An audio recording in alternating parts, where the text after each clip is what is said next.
Hi everyone, this is Nayana here and welcome back to my channel.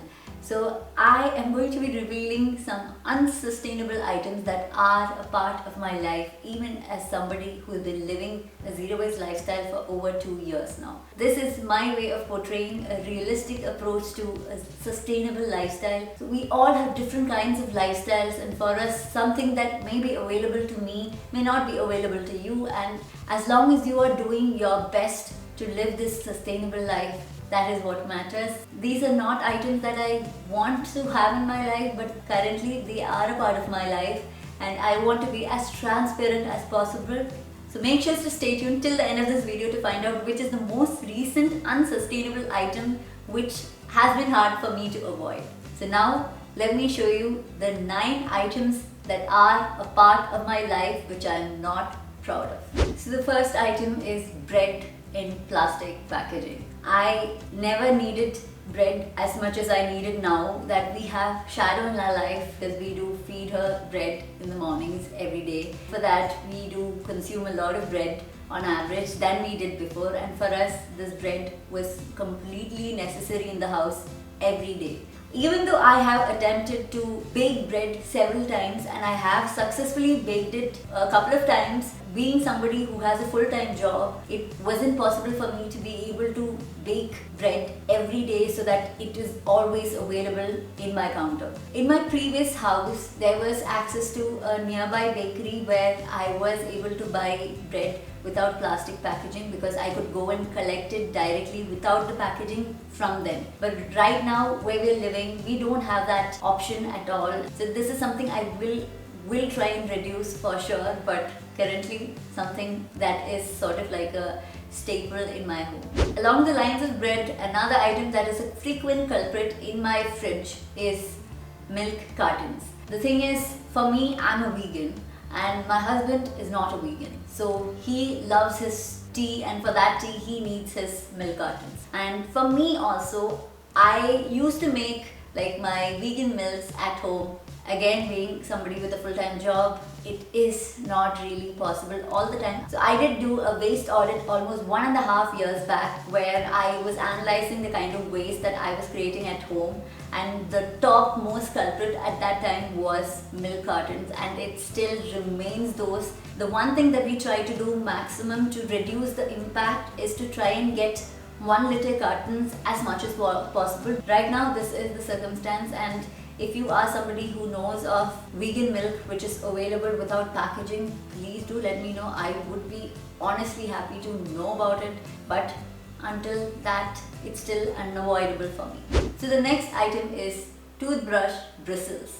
So most of us in this family here have already shifted to bamboo toothbrushes and realized that it is so much the same as a normal plastic one, are not different at all. But the problem is that most of our bamboo toothbrushes come with nylon bristles. When you are disposing of your toothbrush after use, you are ideally supposed to pull out the bristles. If we try to dispose it by just throwing it into the dustbin, the chances are that it will end up being spread out all around the environment and become a pollutant too.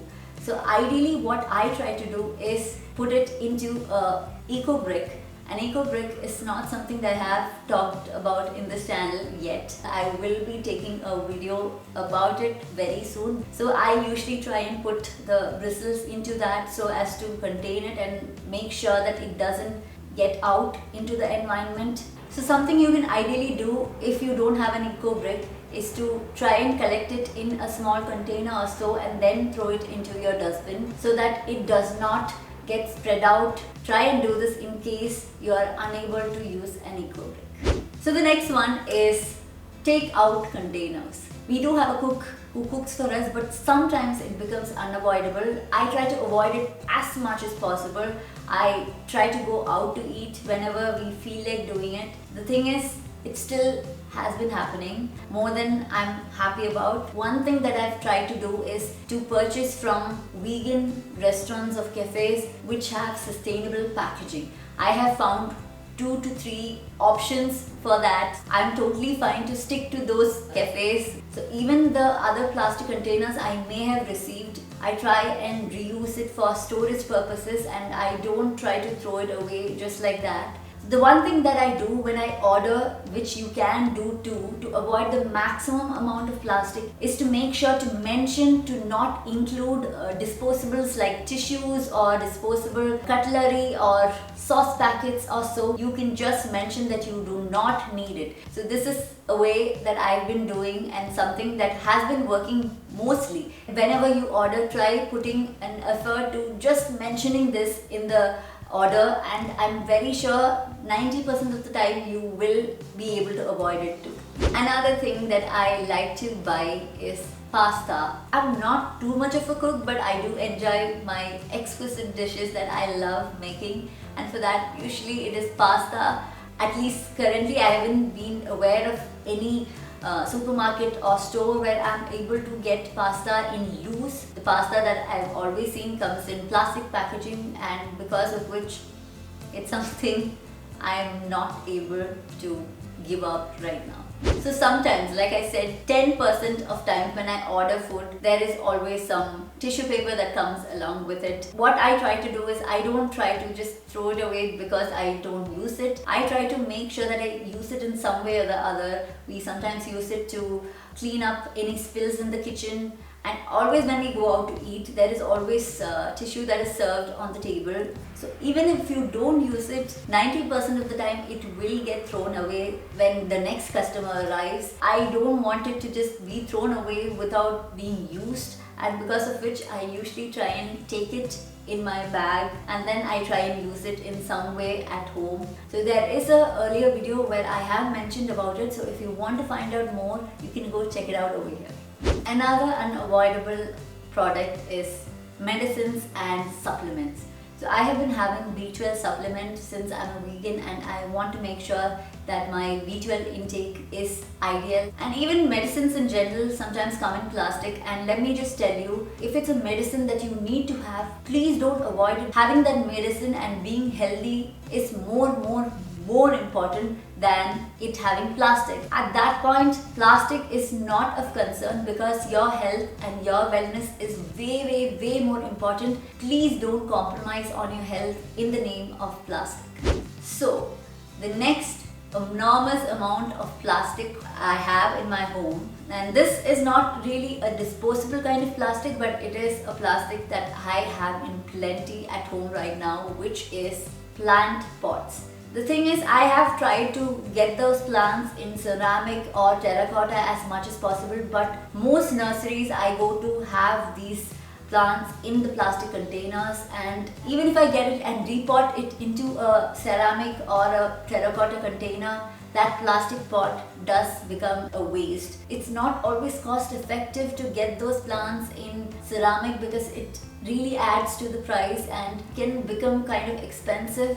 So I do hope in time to repot my plants to terracotta or ceramic pots. So in that case, I will be taking these plastic pots back to the nursery so that they are able to reuse it and it doesn't go to waste. But currently, where I live, this is the situation and I have to make peace with that for now. So the final item in this list, which has been a part of our life for the last 4 months, has been Shadow's treats. And since we adopted Shadow, it has been something that was bugging me quite a lot, because anywhere you go, any pet shop that you go to, everything, every treat that you find are in plastic.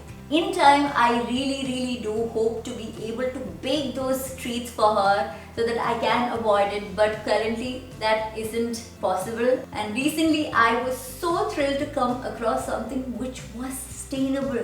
These were treats that came in areca palm containers, which are usually compostable. Currently it is a homemade product and it's not a commercial product, but I really hope that more companies make it commercially so that it is made available to more pet parents. I feel this is a product I will be frequenting a lot. So those were all the items that are a part of my lifestyle now, which are not ideal but are unavoidable at my current life situations. I am hoping to reduce it in the future, and it's not something that I'm proud of having at home, but I'm just being honest, and these are things that I will hopefully try to reduce in time, and hopefully I will be having more sustainable options for these in the future when more and more companies come forward with sustainable options for us consumers. But until then, I'm not sure whether I will be able to give these up, but I'm gonna try. So I'm hoping that this video would have been an eye-opener for you to understand that even my lifestyle is not completely zero waste. There are things that I have to give into, and there are items that I cannot avoid. As long as you are trying your level best to avoid as much waste as possible, it doesn't matter if there are a few unsustainable items that you require in your home. So if you did enjoy this video, please do give this video a thumbs up and also subscribe to my channel, and I will see you again next week at the same time. So until then, bye bye.